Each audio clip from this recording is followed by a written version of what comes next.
ആളുകളുടെ ഇടയിൽ വെച്ച് അയാൾ എന്നോട് അങ്ങനെ പെരുമാറണമെങ്കിൽ അയാളുടെ മെൻറ്റാലിറ്റി എന്തായിരിക്കും എന്നാണ് ഞാൻ ആലോചിക്കുന്നത്. ഇങ്ങനെയുള്ള ആളുകളെ നമ്മൾ തീർച്ചയായും സമൂഹത്തിന് മുന്നിൽ കൊണ്ടുവന്നിട്ട് അവരെ നമ്മൾ നാണം കെടുത്തണം. ഒരിക്കലും ഇങ്ങനെയുള്ള ആളുകളെ നമ്മൾ വെറുതെ വിടരുത്. സ്ത്രീകളോട് ഇത്തരത്തിലുള്ള ലൈംഗിക അതിക്രമം കാണിക്കുന്ന ഒരുപാട് പുരുഷന്മാരുണ്ട്.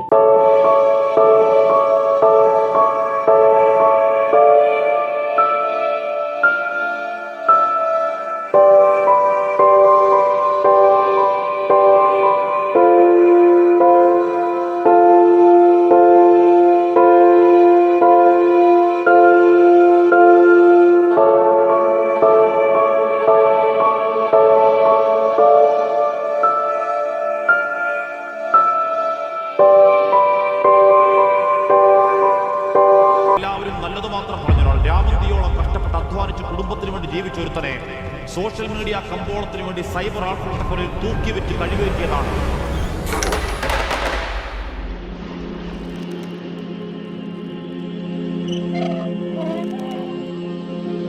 പ്രതികരിക്കാതെ വീഡിയോ എടുത്ത് റീച്ചിന് വേണ്ടി കണ്ടറിയാം. സാധു മനുഷ്യനാണ് അയാളുടെ